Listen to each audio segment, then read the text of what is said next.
ارے کاٹنا تو دور کی بات، گلے پر نشان بھی نہیں ڈال رہی۔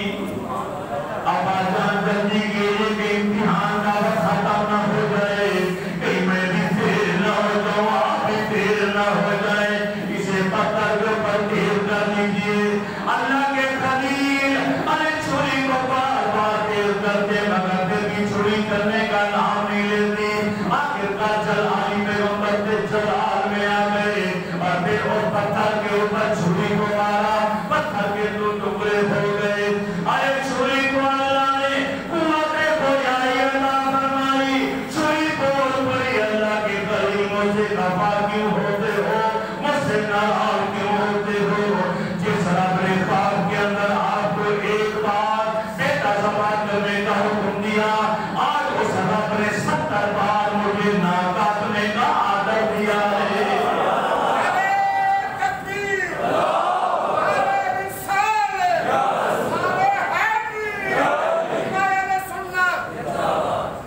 اے اللہ کے خلیل آپ بتائیے انصاف کی نگاہ سے میں آپ کا کہنا مانوں یا رب جلیل کا کہنا مانوں، خلیل کی بات مانوں یا رب جلیل کی بات مانوں؟ اس نے آپ کو ایک بار کہا تھا ارے اپنی پسندیدہ چیز میری راہ میں قربان کر دیجئے، یا قربان کرنے کے لیے چلے آئے، اس کے حکم کا انکار نہیں کیا، لیکن آج آپ کے آنے کے فوراً بعد ایک بار نہیں 70 مرتبہ آدر آ چکا ہے۔ رب ذوالجلال کا چھری خیال کرنا تیرے اندر کاٹنے کی صلاحیت میں نے رکھی ہے، آج وہ طاقت میں صرف کرتا ہوں، واپس لیتا ہوں۔ ارے کاٹنا تو دور کی بات ہے، اسماعیل کے گلے پر نشان بھی مت ڈالنا۔ کیوں؟ خود ہی حکم دیا بیٹا ذبح کرنے کا، آزمائش امتحان، مگر قربان نہیں ہونے دی۔ جبرائیل علیہ السلام کو حکم ملا جنت سے میڈا لے کر جاؤ، وہ دمبا لے کر میڈا لے کر جنت سے جبرائیل علیہ السلام آ ابراہیم خلیلہ کی آنکھوں پر پڑتی، اسماعیل اسماعیلہ کو منہ کے بل لٹایا ہوا، چھری تیز کر کے آئے آخری بار یا پورا زور لگاؤ۔ ابراہیم خلیلہ کا زور بھی ہے، نبوت کا زور بھی ہے۔ اللہ کے خلیل نے بسم اللہ اللہ اکبر کہہ کر چھری چلائی، چھری چل گئی، لوگ کے پروارے پھوٹ پڑے۔ اللہ کے خلیل نے پٹیاں کو سے باغ میں اتاری، پہلے سجدہ ریز ہو گئے۔ اے کائنات کے پالنہار رب العالمین، تیرا شکریہ کہ تو نے میرے بیٹی کی قربانی قبول کر لی۔ فوراً ایک آواز بلند ہوا، وَنَادَيْنَاهُ أَن يَا إِبْرَاهِيمُ، کا صدق تر رویا، ہم نے آواز بلند کی، اے ابراہیم اپنی آنکھوں سے پٹی اتار کر دے۔ ارے تو نے تو خواب کو بھی حقیقت بنا کے دکھا دیا، کب صدق تر رویا، تو نے خواب بھی سچ کر کے دکھا دیا۔ اے میرے خلیل یہ امتحان تھا، جس امتحان میں تو 100 کا 100 میرے نمبر لے کر پہلی پوزیشن لے گئے ہو، پہلا نمبر تجھے مل گیا، پھر آنکھوں سے پٹی ہٹائیے۔ ابراہیم علیہ السلام نے آنکھوں سے پٹی ہٹا کر کیا منظر دیکھا، جبرائیل علیہ السلام کھڑے ہیں، بیٹا اسماعیل مسکرا کے ساتھ کھڑا ہے، اور جنت کا میدہ ذبح ہو گیا۔ وَفَدَيْنَاهُ بِذِبْحٍ عَظِيمٍ، رب نے فرمایا ہم نے ذبح عظیم فدیے کے طور پر دے دیا، میٹھا جنت کا ذبح ہو۔ اللہ رب العزت کو یہ عطا بڑی پسند ہے، بہت اچھی ہے۔ قیامت تک کے آنے والے صاحب استطاعت مسلمانوں پر واجب قرار دے دیا گیا کہ وہ ہر سال اگر اللہ کی طرف سے طاقت ہے ان کے پاس، تو سنت ابراہیمی کو سنت ابراہیمی اور سنت مصطفی سمجھ کر ہر سال قربانی کرے۔ اور جب قربانی کریں تو مقصد اللہ کی رضا۔ ابراہیم نے چھری چلائی بیٹے کے گلے پر تو اللہ کو راضی کرنے کے۔ آج قربانی مذاق بن گئے، آج قربانی ہمارے معاشرے میں نمائش، ریاکاری۔ کتنے کا جانور لائے ہو؟ 1 لاکھ، آپ میں 2 لاکھ کر رہا ہوں، آپ کتنے کا لائے؟ 3 لاکھ، میں 4 لاکھ کا، میں 7 لاکھ کا، میں 8 لاکھ۔ کسی غریب کے ہاتھ میں 10 روپے رکھنا ہم گناہ سمجھتے ہیں۔ کسی یتیم بچہ یا بچی کی شادی کرانے کے لیے ہمارے پاس لڑکا نہیں ہوتی، لیکن ہر سال اس موقع پر نمائش کے لیے، ریاکاری اور دکھاوے کے لیے لاکھوں روپے کا جانور لے کر حاضر کر 13-14 ہزار روپے کا حصہ ڈالو، والے بتاؤ، وہ تو سارا سال کھاتے رہے۔ وہی پیسے جو تم نے لگانے ہیں، وہی پیسے کسی بچی کی شادی کرا دو، کسی یتیم کے کام، اس کی پڑھائی اور تعلیم کے کام آ جائیں۔ کوئی ہسپتال بنا دو، کوئی مدرسہ بنا دو جہاں قرآن کی تعلیم کا دار و مدار ہو، کوئی فلاحی ادارہ بنا دو جہاں اللہ تعالیٰ کے بندوں کی فلاح و بہبود کے لیے کوئی کام ہو رہا ہو، وہاں پیسے خرچ کر دو۔ میں نے اپنی آنکھوں سے دیکھا،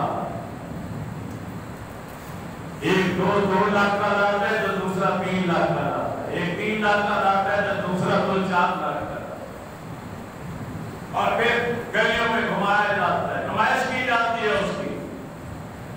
دنیا جا رہی ہے دیکھنے کے لیے فلاں صاحب جانور لائے 7 لاکھ کا، 8 لاکھ۔ میں اپنے گاؤں گیا تو وہاں میں نے پوچھا تو میرے عزیز ہی پتہ چلا 3-4 بڑے جانور بیل وغیرہ بھی لاتے ہیں اور 3-4 بکرے بھی لاتے ہیں۔ اب گوشت کی تقسیم کا ان کا کیا حال ہے کہ بڑا جانور کا گوشت باندھ دیتے ہیں اور بکرے سارے فریزر میں رکھتے ہیں۔